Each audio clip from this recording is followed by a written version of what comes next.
तो आज हम बात करने वाले हैं एस्थमा के बारे में और उन क्विक और फास्ट रेमेडीज़ के बारे में जो 100% नेचुरल होंगी और जिनकी मदद से आप एस्थमेटिक सिम्टम से हमेशा हमेशा हमेशा के लिए छुटकारा पा सकते हैं। क्या आपको पता है इंडिया में 1.31 बिलियन पॉपुलेशन में से 8% पॉपुलेशन एस्थमा का शिकार है, जिसमें से 6% चिल्ड्रंस हैं और 2% एडल्ट है। इसका मतलब 8% पॉपुलेशन लाखों में नहीं बल्कि 8% करोड़ों में लोग हैं जो एस्थमा का शिकार है। अब बात करते हैं उन काजेस के बारे में जिनकी वजह से एक इंसान को एस्थमा की प्रॉब्लम होती है। वो काजेस हैं जैसे कि पोलन्स, जैसे कि टेस्टमाइट्स या मोल्ड स्पोर्स जो कि प्लांट्स रिलीज करते हैं। उसके बाद अगर इंसान उनको इनहेल करता है तो उसे एस्थमा होने का खतरा हो जाता है। फिर उसके बाद और एक वजह है कॉकरोच वेस्ट पार्टिकल्स। उसके बाद और एक वजह मानी जाती है फिजिकल एक्टिविटी या रेस्पिरेटरी इन्फेक्शंस जैसे कि कॉमन कोल्ड या ठंडी हवा।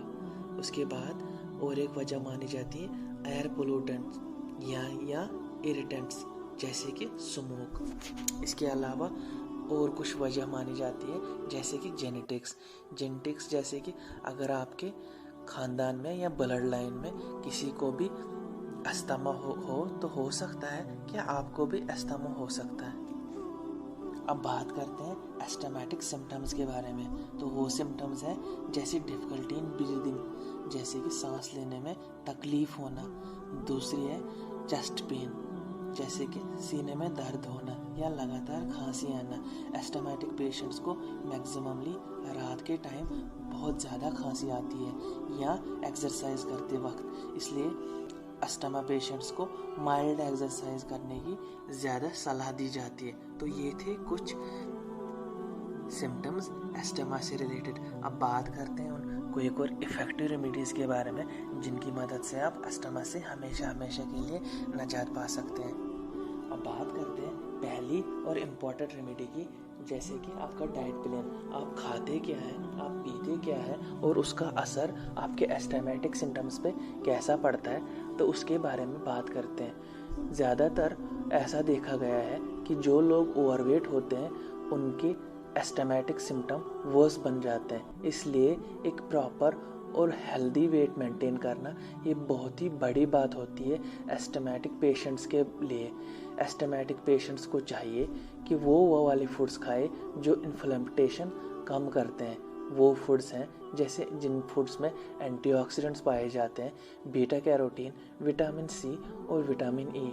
ये सब चीज़ें इन्फ्लेमेशन कम कर देते हैं। इसके अलावा अगर एस्थमेटिक पेशेंट कुछ फूड्स खाते हैं जिनकी वजह से उनके एस्थमेटिक सिम्टम्स ज़्यादा वर्स हो जाते हैं, तो उन्हें चाहिए कि वो वाली चीज़ें खाना छोड़ दें, क्योंकि हो सकता है कि उन चीज़ों की वजह से उनकी एस्थमेटिक एलर्जी बढ़ जाती हो। इसलिए एडवाइस ये है कि वो वाली चीज़ें खाना छोड़ दें ताकि उनके एस्थमेटिक सिम्टम्स कंट्रोल में रहे।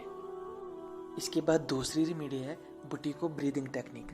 इस टेक्निक में किया ये जाता है कि मुंह से सांस छोड़ने के बजाय इस टेक्निक में नाक से सांस छोड़ी जाती है, क्योंकि ये टेक्निक एक एक्सरसाइज की तरह होती है। इसलिए हो सकता है कि आपको बुटीको ब्रीदिंग टेक्निक को अपने आप पे इम्प्लीमेंट करने में थोड़ा सा टाइम लगे। कहा यह जाता है कि मुंह से सांस छोड़ने में आपके मुंह के एयरवेज जो होते हैं या दूसरा एयरवेज जो होते हैं वो ज़्यादातर सूख जाते हैं और रेस्पिरेटरी इन्फेक्शंस होने का खतरा बहुत ज़्यादा होता है। इसलिए बुटीको ब्रीदिंग टेक्निक में सिखाया ये जाता है कि आप नाक से सांस छोड़ें ताकि आपको रेस्पिरेटरी इन्फेक्शन से निजात मिल जाए और एस्थमेटिक सिम्टम से हमेशा हमेशा के लिए निजात मिल जाए। एक स्टडी के मुताबिक कुछ लोग जो बुटीको ब्रीदिंग टेक्निक का इस्तेमाल करते थे उनके एस्थमेटिक सिम्टम्स बहुत ही ज़्यादा रिड्यूस होने लगे। इसके बाद और एक रेमेडी है पैफवॉक मेथड। पैफवॉक मेथड एक ऐसी एक्सरसाइज या रेमेडी है जिसका इस्तेमाल 1960s से एस्थमेटिक पेशेंट्स कर रहे हैं। इस मेथड में आपको करना ये होता है कि आपको अपनी नाक और डायफ्राम का इस्तेमाल ऐसे करना होता है कि उससे एक रेस्पिरेटरी पैटर्न डेवलप हो सके। क्योंकि एक एक्सरसाइज है, इसलिए हो सकता है कि आपको इसको इम्प्लीमेंट करने में या सीखने में थोड़ा सा टाइम लगे। इसके बाद और एक इम्पॉर्टेंट रेमेडी है गार्लिक। 2013 की एक रिसर्च स्टडी में जो कि फूड एंड केमिकल टैक्सोलॉजी ने पब्लिश की थी, उसमें उन्होंने पब्लिश किया कि गार्लिक में एंटी इन्फ्लेमेटरी प्रॉपर्टीज़ पाई जाती है। क्योंकि गार्लिक में एंटी इन्फ्लेमेटरी प्रॉपर्टीज़ पाई जाती है, इसलिए इसकी मदद से एस्थमेटिक सिम्टम्स या क्रोनिक एस्थमेटिक सिम्टम्स को हमेशा हमेशा के लिए ख़त्म किया जा सकता है। अब बात करते हैं और एक इम्पॉर्टेंट रेमेडी जिंजर यानी अदरक के बारे में। American journal of respiratory cell and molecular biology ने 2013 में एक रिसर्च पब्लिश की, जिसके main scientist Elizabeth A Townsend, Matthew E Siviski, Yan Zhang, Charles W Emala और कुछ और साइंटिस्ट थे। उन्होंने पब्लिश किया कि जिंजर में एंटी इन्फ्लेमेटरी प्रॉपर्टीज़ पाई जाती हैं, जिसकी मदद से क्रोनिक एस्थमेटिक सिम्टम्स को बहुत ज़्यादा कम किया जा सकता है। उसके बाद और एक रेमेडी है हनी। हनी आप सबको पता ही होगा कि कोल्ड रेमेडीज़ या सोर थ्रोट या कफिंग में काम आता है। इसके अलावा इससे एस्थमेटिक सिम्टम्स भी बहुत कम होते हैं। आपको बस करना ये है कि आपको हनी को किसी हॉट बेवरेज जैसे कि आपकी हर्बल टी के साथ मिक्स करना है और उसके बाद इनहेल करना है। इसके अलावा और एक रेमेडी है ओमेगा 3 ऑयल्स।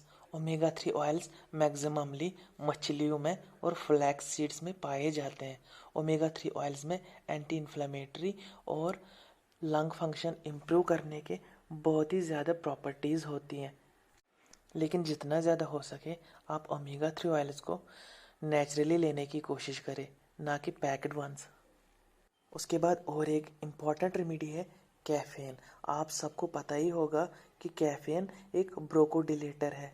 इसके अलावा ये रेस्पिरेटरी मसल फटीग को बहुत ही कम करता है। 2010 में पबमेड सेंट्रल ने एक रिसर्च पब्लिश की जिसमें उन्होंने बोला कि कैफ़ीन बहुत ही ज़्यादा इम्पॉर्टेंट होता है एस्थमेटिक पेशेंट्स के लिए। इसके अलावा इस स्टडी में ये भी पाया गया कि कैफ़ीन की मदद से रेस्पिरेटरी एयरवेज की फंक्शन बहुत ही ज़्यादा इम्प्रूव हो जाती है। उसके बाद और एक रेमेडी है एक्यूपंक्चर। एक्यूपंक्चर एक एंशिएंट चाइनीज़ मेथड है जिसमें आपकी बॉडी में टारगेटेड एरियाज़ पे नीडल्स इंसर्ट की जाती है।